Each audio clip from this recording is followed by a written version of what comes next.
Joining us now is Ojineka, Okpe, with stories trending around the world. Jinex? I think it's the color that makes you call my full name sometimes. Yes. You cut us out of the memo. Girls only. Girls only. Good morning, Tundu. Good morning. And I was saying this looks like Limca Green. I remember Limca. Yes, we love that song, don't we? No advertisement. No, we're not. No advertisement. That would be free advert. Yes. Sorry. Over to you. They make those drinks anymore. Well, I don't think so. But good morning. Good morning, Rufai. All right. Well, good morning to you, viewers. Here are some of the stories that are trending across the globe.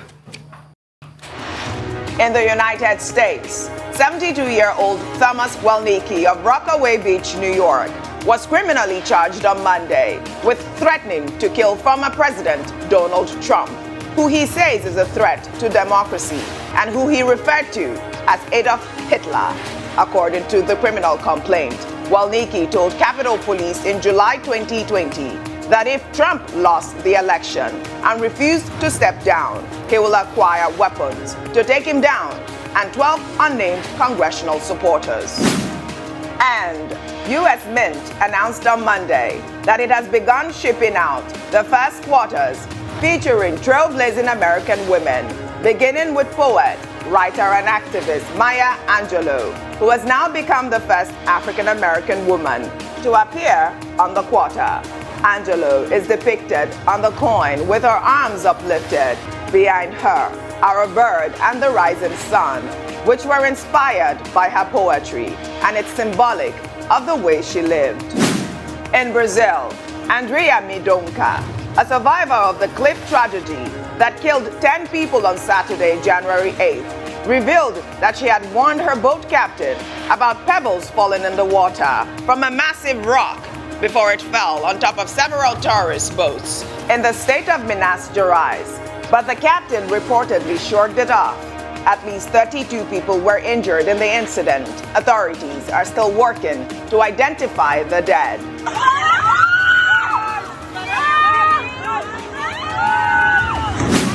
Under sports, tennis superstar Novak Djokovic is back in trading ahead of the Australian Open after winning an appeal against the decision to refuse him a visa in the Federal Circuit Court of Australia on Monday. The tennis champion took to Twitter to show appreciation to the judge who overturned his visa cancellation and thanked millions of his fans for their support. Finally, under entertainment, Irish singer Sinead O'Connor on Monday revealed that her 17-year-old son, Shane, took his own life by hanging himself after he went missing from a hospital last week while on suicide watch. The 55-year-old singer, whose hit single, Nothing Compares to You, gave her global acclaim, confirmed via Twitter that her beautiful son, Shane, who she described as the light of her life, had decided to end his earthly struggle. The singer criticized Irish authorities, including the Child and Family Agency in Tulsa, for their refusal to accept responsibility and claimed too many kids were dying under their watch.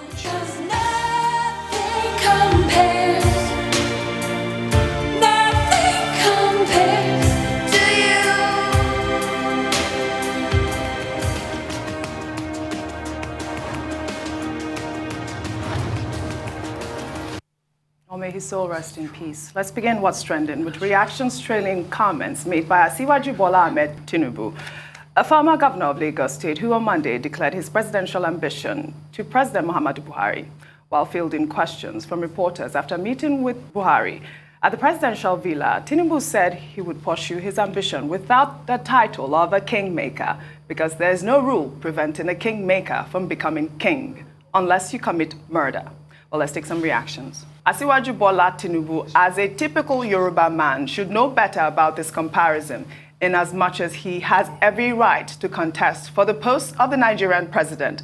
The lineage of the kingmakers are well separated from the kings in Yoruba land. Well, another user wrote, I often said, he who is king doesn't matter. What matters is who the king decides to surround himself with. Nigeria wouldn't move forward if we keep having party allies as ministers instead of technocrats. Dr. Abati, over to you.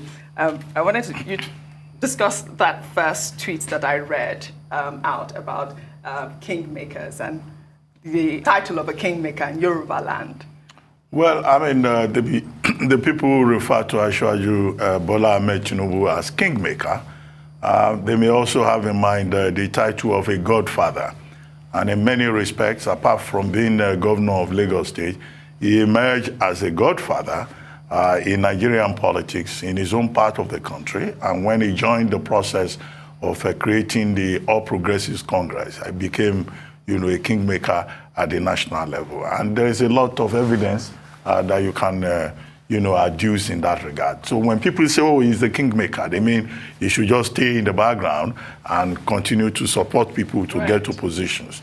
The first person who said, yes, kingmakers are separate from kings, because that's a role in traditional Yoruba societies. The families of kingmakers don't necessarily ascend the throne, but he is not in a traditional setting. He's a godfather in Nigerian politics, and he says that he also wants the ultimate crown of becoming president of Nigeria. And under our laws, there's nothing preventing him from aspiring to that top position. And as I said earlier, he pointed out that, the president did not say anything against him. He just said it is fine. And he described the president as a Democrat. But the big question would be, what if tomorrow it becomes obvious that the president prefers another candidate? That's a good question. Because apparently he went to inform the president and he tried to indicate that he has the president's blessing for his ambition. What if towards the APC national primaries, it then becomes obvious that the president in fact has a preferred candidate? Would Asiwaju Bola Ahmed Tinubu, will he bow out of the race, or will he force the issue as a national leader of the party? And it was with regard to that I said, look, anybody who wants to be president of Nigeria should not have a sense of entitlement, because it's a democratic process. Yes. And all the political parties, not just the APC, should pay due attention to internal democracy.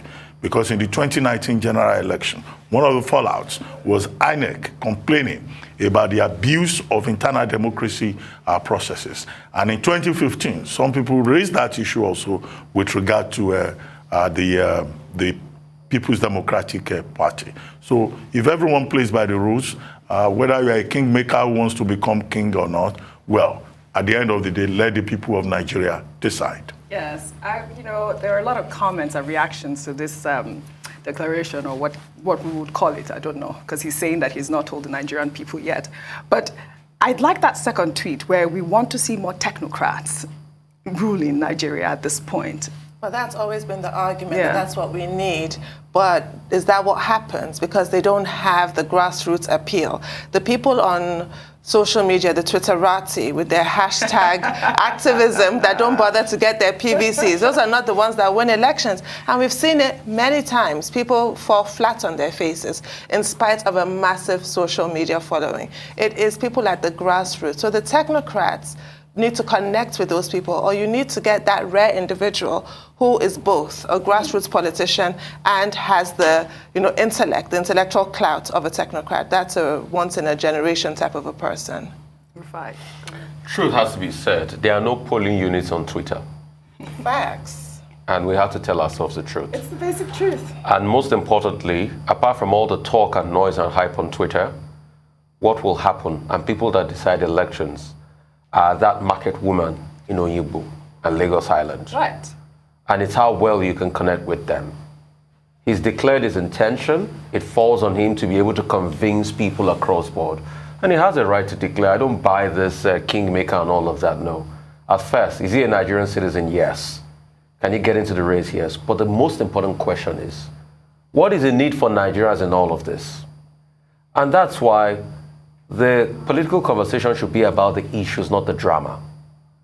We can see all the drama. And like Mario Cuomo says, we campaign in poetry and we govern in prose. Because after all is said and after the election, it is the prose of governance that will hit us in the face. How can we tackle insecurity? As a commander-in-chief, what will be your first response on day one in a case of over 200 people being killed in Zamfara? What orders are you going to call? As a commander-in-chief, what's going to be your first response to an increasing 15% unemployment rate. 15% inflation rate, 33% unemployment rates. As a commander-in-chief, what's going to be your response to the fact that this year alone we have some inflationary headwinds coming? Because interest rates in other parts of the world and bigger economies are going to be increased. It's going to affect our economy here. How are you going to bring 100 million people out of poverty? How are you going to be the father of all? I think those are the most important issues, not all these basketballs we do on Twitter streets. Well, all right. Shall we take another story? The cause of death of the late 12-year-old student of Darwin College, Sylvester, has been generating huge debates on social media while responding to claims that the police and state forces were covering up the circumstances surrounding the boy's death. Hakeem Odumosu, the Lagos State Police Commissioner, attributed the boy's death to a chain of infections that started with an ankle injury and confirmed that the boy died a natural death. Well, let's take a look at this video where the police commissioner read out the chain of infections. Our findings at the second autopsy include marked pallor of organs. So, pneumonia, that is infection of the lungs, infections of the liver and kidneys, as well as the heart. These infections emanated from the ankle infection described earlier in the report. So, microscopic sections also confirmed these findings. Death was caused by septicemia following infections of the lungs and kidneys arising from ankle wound. No evidence of blunt force trauma in this body. The findings in the esophagus and stomach are not compatible with chemical intoxication. Death in this case is natural. Legal advice, however, indicated that there is no prima facie case of murder, no case of involuntary manslaughter, and or malicious administering of poison with intent to harm. That is the summary of legal advice. Much as we commiserate with the bereaved family on the death of their lovely and promising child, it is advised that protesters and other individuals or groups who are still aggrieved should go to court, to law court, to seek redress instead of taking the laws into their hands.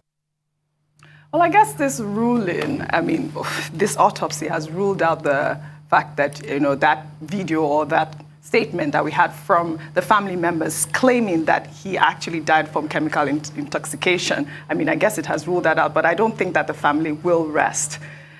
But now the bigger issue is the statement that he's giving out and how he's calling out the names of those infections. Tunju Abiola. I see no issue with this. A police officer is not a doctor. That was what was going around. Are you amused? Well, I thought I had something like pneumonia. What kind of event is that? I don't know. He's a police officer. It's a strategic pronunciation. We can drop that now, can't we? No, this is it. No, this is... the Commissioner of Police in Lagos, it was his office that first ordered the medical autopsy. Lagos Police, under his command, and also the Delta State Police. And then the reports, it was on the basis of the report that the Office of the Director of Public Prosecution gave the controversial advice, which Femi Falana, SAN, who is counsel to the Oromoni family, responded. Now, this is a report of the autopsy ordered by the Lagos Command. What of the autopsy from the Delta Police Command, which is the state where the late Oromoni hailed from? Now, both the family and Femi Falana, SAN, are now saying that, look, this report is drenched in medical jargon.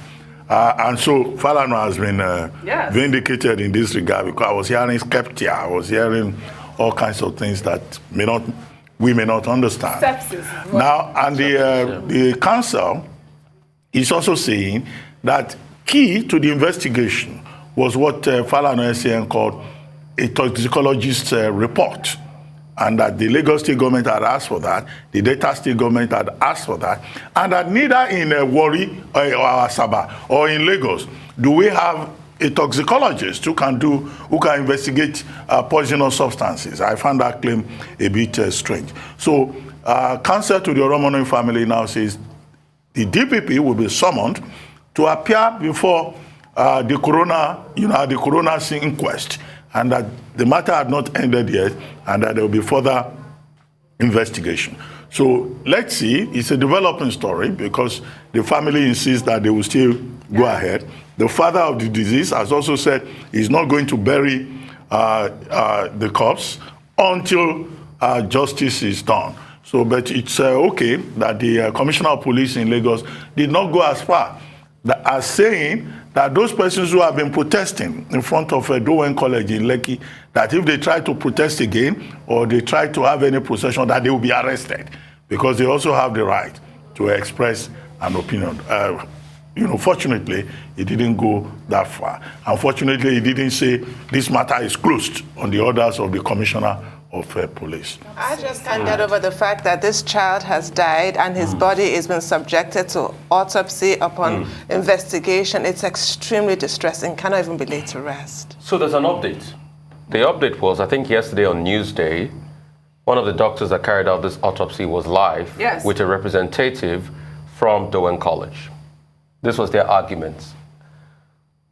I will not take this autopsy full throttle because this thing needs to be subjected to a coroner's inquest so that all parts will look at it. But this was their argument, that he had an injury while playing football, like Dowen College said before, and the injury was infected, led to a sepsis that obviously caused a pneumonia, that caused a necrosis of most tissues and damaged most parts of the body. When you see the arguments on the surface, you can interrogate further by saying, what was the level of negligence that a child had an injury while playing football and he couldn't be treated with the right antibiotics that would lead it to a septic shock in the body? So no matter how much we're trying to look at this, blame still has to go around. And Dowen College will still be mentioned because that was the argument they made. And it was a septic shock, obviously, that led to the pneumonia and some other parts of the body. Because once a septic shock happens, all the cells will be affected as necrosis.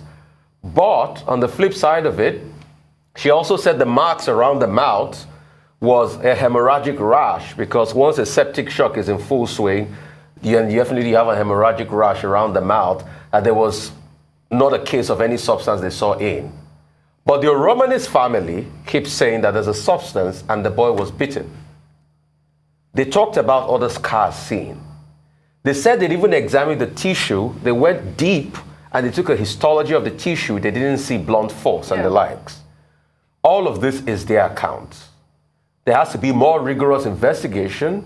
This has to go through the coroners and we have to see it to a logical end.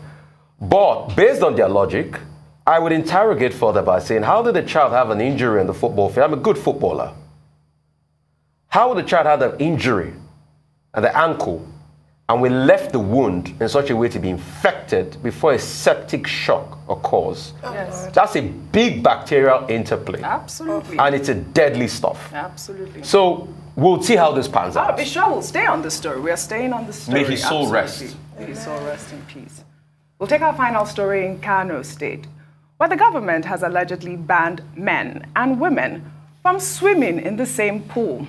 Well, according to reports, the state's task force on Tourism Development Levy, in charge of enforcing the ban, also introduced laws banning children from entering hotels without their parents, the smoking of shisha, and the ban of lesbianism and gay practices.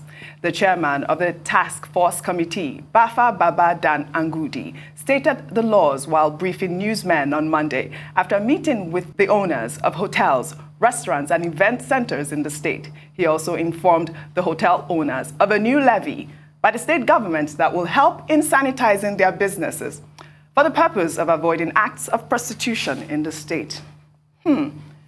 I feel like I've heard everything coming out of Kano State, but banning men and women from swimming in the same pool, I mean, what is that, Dr. Abati? Well, what if they are husband and wife? I don't understand how they're going to carry that out. And what if the pool is their own? and then you ban them. There's a lot of idleness, that goes on in the name of governance in many states of the Federation. In other countries of the world, people are trying to promote and encourage tourism as the world is opening up gradually, as COVID relaxes in some parts of the world. And then you have this harebrained task force on tourism in Kano State.